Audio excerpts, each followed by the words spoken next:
My name is Monika Mala, and I'm the Director of Alliance Relations. I get to work with our states day in and day out, moving completion strategies. So I get to work with you every single day, and we get to talk about students. So I think it's really important that you understand what draws me to this work. And the only way I can really do that is to share with you my story. Share with you what my American dream is. Because my dream is so precious, it's so fragile, and it's changed over time.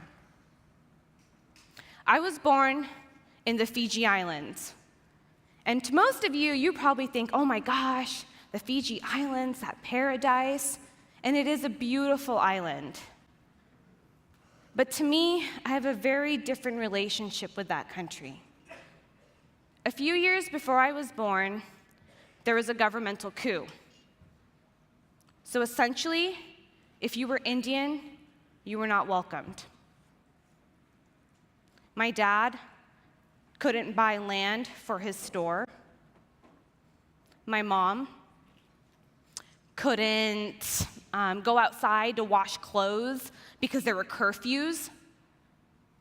My sister couldn't go to school because she received rape threats. She was maybe 14, 15 years old. So I was really young when I was in the islands, but I have one very clear memory. And it was right before we immigrated to the United States. My mom was on our front porch, and she was talking to her friend. And her friend asked her, "Mahendra, why are you leaving so quickly?" And my mom replied, "I'm scared they're going to come in one night and shoot us." I was 3 years old, and that is the only memory I have of my precious country. We were so lucky because we got granted a political asylum to come to the greatest country in the world, to America, to the United States. You can only imagine how excited my parents were because I was going to get so many more opportunities here. So we came here. My mom got a job as a maid, and my dad was a change person in a casino. So they went to work, and I went to school. So you can imagine immigrating here as a young kid. School was difficult. And I just recently found my report card from kindergarten. It wasn't great, guys. I got straight S's. That's as bad as it gets in kindergarten. My teacher even wrote out all of the letters of the alphabet that I needed help with. It probably would have been easier for her to write down the letters I was good at, because there was like 3 or 4. So looking at this, I'm sure my parents were a little concerned. How's my daughter going to do in the US education system? They were worried, I'm sure. But my dad told me one thing. He said, "Monika, everything can be taken away from you but your education." And that was it. And he knew, oh, they knew, because they had lost their country, their culture, and their language. So that became my mantra. I was going to be educated. And I went into high school with that attitude. I got good grades. I got involved. I did it all with the one goal that I was going to be the first in my family to go to college. And I got accepted into a Tier 1 institution, the University of Nevada, Reno, located in Nevada. Go Pack. I was so excited. I was going to be the first one to go to college. I got a full ride. I was ready to go.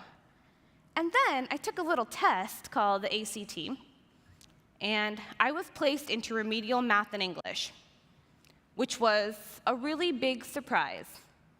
Because like I said, I got good grades, and I was even the editor of our yearbook, so I was really confused. My 18-year-old self was not going to let that stand, though. I figured out some loopholes, and I talked to the right people, and I got myself placed into the correct math and English course.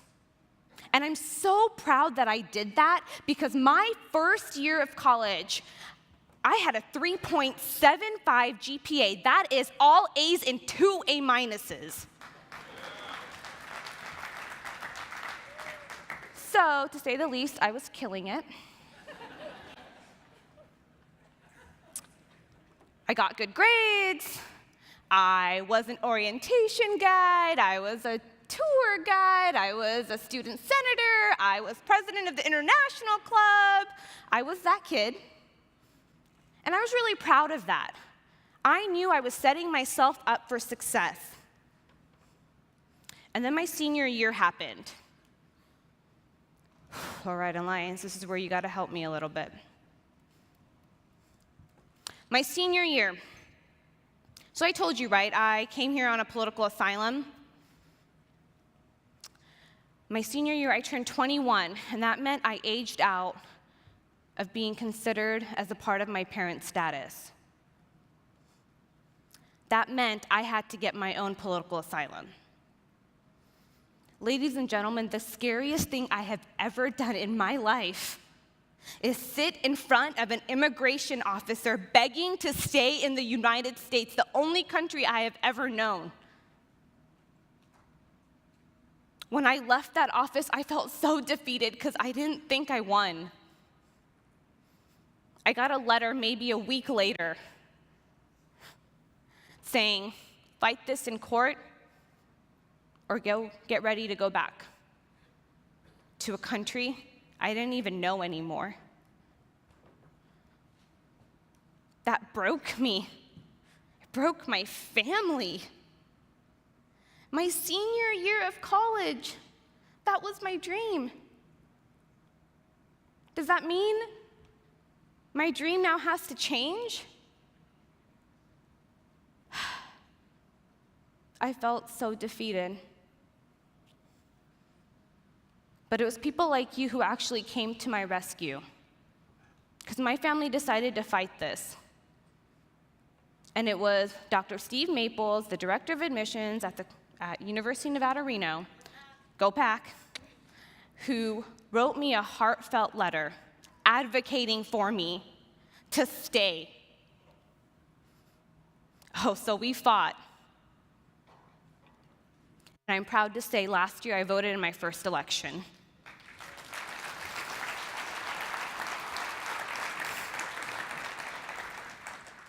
So after that little ordeal,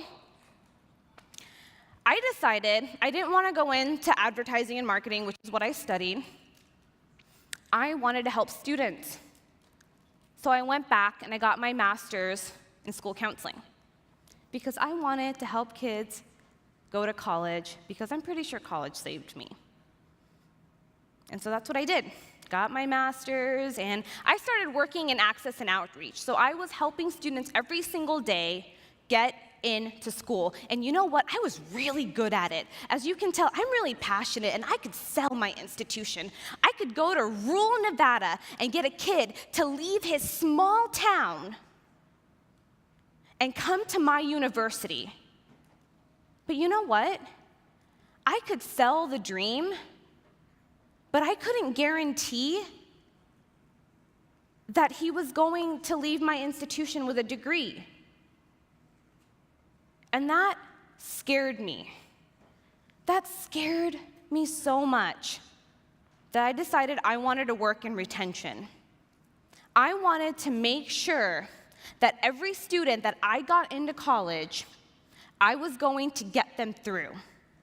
So I became a fierce advocate when it came to student retention. I built programs, I worked with students, I wrote grants, I did everything possible that I could.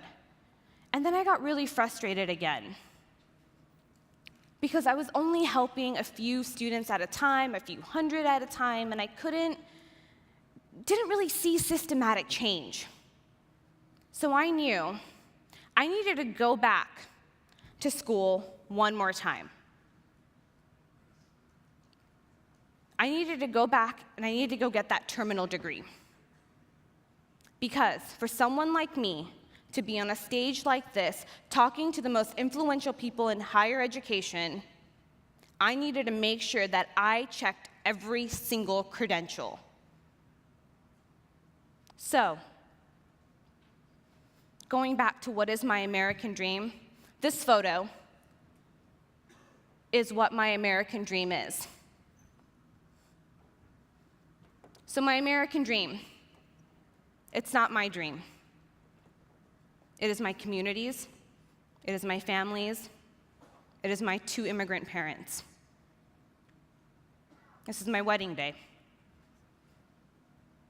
Their dream was to not walk their daughter down the aisle, not to walk someone's wife down the aisle, but to walk Dr. Monika Mala down the aisle. Let's go to work.